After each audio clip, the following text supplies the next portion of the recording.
और वे हरियाणा में मतदाता सूची के विशेष गहन पुनर्निरीक्षण अभियान यानी कि एसआईआर 2026 का संशोधित कार्यक्रम जारी कर दिया गया है।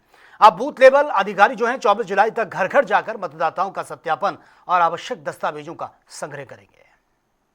इलेक्शन कमीशन ऑफ इंडिया द्वारा आज ही सूचना आई है कि जो हाउस टू हाउस विजिट थे एन्यूमरेशन फॉर्म को कलेक्ट करने के लिए, उसकी जो तारीख है वो 15 जून से लेके आगे 24 जुलाई तक बढ़ा दी गई है।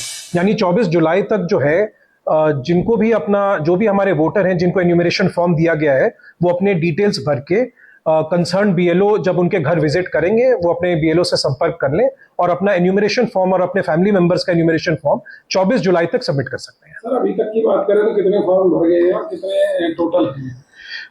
देखिए जो जिला फरीदाबाद में जितना वोटर्स जो टोटल वोटर्स थे वो थे 18,89,793 और अभी तक जो है 71% जो है फॉर्म्स 71.3% फॉर्म्स जो है वो लोगों ने वोटर्स हमारे ने भर के अपने जो डिटेल्स है वो सबमिट अपने कर दिए हैं। तो ये सभी 6 कॉन्स्टिट्यूएंसी जो है प्रेजेंटली 71.3% फॉर्म है। कई ऐसे बीएलओ जब जो इलेक्शन कमीशन की हिदायत है उसके अनुसार जब बीएलओ विजिट करते हैं 3 बार, अगर कोई वोटर हैं जो वहां से परमानेंटली शिफ्ट कर गए हैं या फिर अब नॉन ट्रेसेबल है जो उनका मकान नंबर वोटर लिस्ट में या फिर उनके डेथ हो चुकी है या फिर तो इनकी कैटेगरीज को भी अलग से बीएलओ रजिस्टर में नोट किया गया है और बीएलओ में ऐप में किया गया और इनके एन्यूमरेशन फॉर्म अलग से अपडेट। भारतीय चुनाव आयोग द्वारा एसआईआर हरियाणा में एसआईआर करवाया जा रहा है और आज अंतिम तारीख थी। अब उस तारीख को बढ़ा दिया गया है। उसी पर बातचीत करने के लिए हमारे साथ रोहतक एसडीएम आशीष कुमार हमारे साथ हैं, उनसे बात करते हैं। सर किस तरह से देखते हैं, क्योंकि एसआईआर को लेकर काफी मुश्किलें भी उठानी पड़ी हैं और आज अंतिम तारीख थी, बढ़ाने का मकसद क्या है?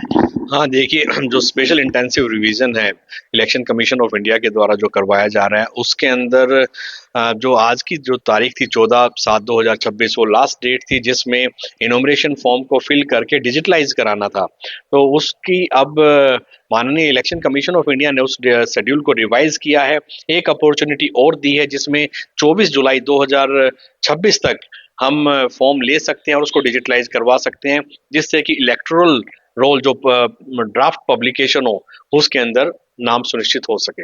लेकिन सर इस दौरान अगर हम बात करें रोहतक जिले की, कितने वोट जो है कटी अभी तक जो है फेक वोट मिली हैं, कितनी शिफ्ट कर चुके हैं, कितने जो है डेथ कितने लोगों की डेथ हो चुकी है? हाँ देखिए, फेक वोट तो नहीं कह सकते, पर जब हमने रिव्यू किया इसका जो मेन पर्पस था स्पेशल इंटेंसिव रिवीजन का कि जो हमारा इलेक्टोरल रोल है जिसमें लगभग 2 लाख के अप्रोक्स 2,01,663 जो वोट थे उन वोट्स को हमें रिव्यू करना था। रिव्यू करने का फायदा ये है कि वो एक रिवाइज हो जाता है जिसमें डेड वोटर्स हैं वो उसमें से काट दिए जाएंगे, जो डुप्लीकेट हैं जिनकी कहीं और भी वोट है जिनकी डुप्लीकेसी है वोट में उनको हटा दिया जाएगा और जो एब्सेंट और जो शिफ्ट हो चुके हैं कहीं और जो वोट बनाना चाह रहे हैं या शिफ्ट कर चुके हैं यहाँ से उन वोटर्स को यहाँ से निकाल दिया जाए। तो यही इसका मेन पर्पस था और इस एसआईआर के अंदर हमने इस पे एक एग्जॉस्टिव एक्सरसाइज की है और उसमें हमने लगभग 72% जो रोहतक असेंबली कॉन्स्टिट्यूएंसी का है वो डिजिटलाइज किया है।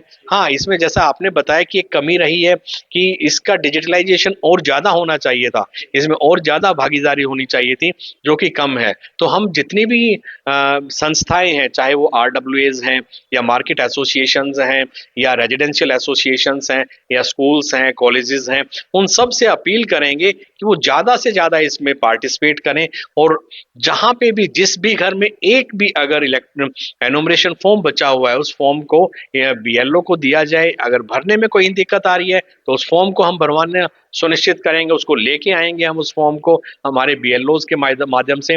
और इसके अलावा एक लिस्ट भी हमने BLA 2 को शेयर की है जो हमारे पॉलिटिकल पार्टीज के रिप्रेजेंटेटिव्स जो हर बूथ के ऊपर लगे हुए हैं वो उनको भी शेयर की है। उसमें भी अगर किसी का नाम एब्सेंटेज, शिफ्टेड, डेड या फिर डुप्लीकेट लिस्ट में है तो उसको भी हम रिव्यू कर सकते हैं अगर उसमें कोई भी हमारे पास आता है। कोई आंकड़ा है सर जो 14 जुलाई है, 14 जुलाई तक इतनी वोटें जो है कट? नहीं, वोट कटी नहीं है अभी। तो इसमें क्लेम एंड ऑब्जेक्शंस भी लेंगे। अभी तो इस के बेस के ऊपर हम एक ड्राफ्ट पब्लिकेशन करेंगे जो 31/7/2026 को होगा। उसके बाद सबको अपॉर्चुनिटी मिलेगी। अगर किसी को कहीं पे भी कोई डाउट है तो हम क्लेम एंड ऑब्जेक्शंस लेंगे, जो कि शेड्यूल में जारी कर दिया गया है। उन क्लेम एंड ऑब्जेक्शंस के बाद ही फाइनल इलेक्टोरल ड्राफ्ट तैयार होगा। नुकसान क्या होने वाला है जो लोग ये फॉर्म नहीं भर रहे, जो इसमें इंटरेस्ट नहीं दिखा रहे? देखिए, जिस कंट्री में हम रहते हैं वो डेमोक्रेटिक कंट्री है, और बीइंग सिटीजन, इंडियन सिटीजन होने के नाते है ये हमारी मॉरल ड्यूटी भी है कि हमारे पास वो अधिकार हो। यानी कि सबसे बड़ा अधिकार है वोटिंग राइट हमारे पास। इस वोटिंग राइट के बेस के ऊपर गवर्नमेंट पॉलिसीज बनाती है, गवर्नमेंट डिसाइड करती है फ्यूचर।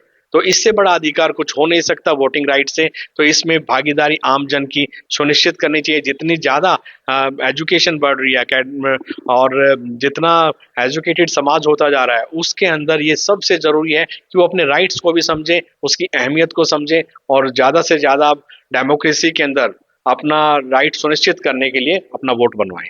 Thank you sir. तो ये थे एसडीएम आशीष कुमार। इनका यही कहना कि एसआईआर को लेकर जो है तारीख बढ़ा देगी। हालांकि 10 दिन अभी तक बढ़ाए हैं, लेकिन इनकी लोगों से अपील है कि जल्द से जल्द इसमें जो है एसआईआर के फॉर्म फिल करें, और जो है बीएलओ जो घर पे आ रहे हैं उनको पूरी तरह से साथ दें ताकि ये प्रक्रिया पूरी हो सके। रोहतक से जनता टीवी के लिए संजय कुमार।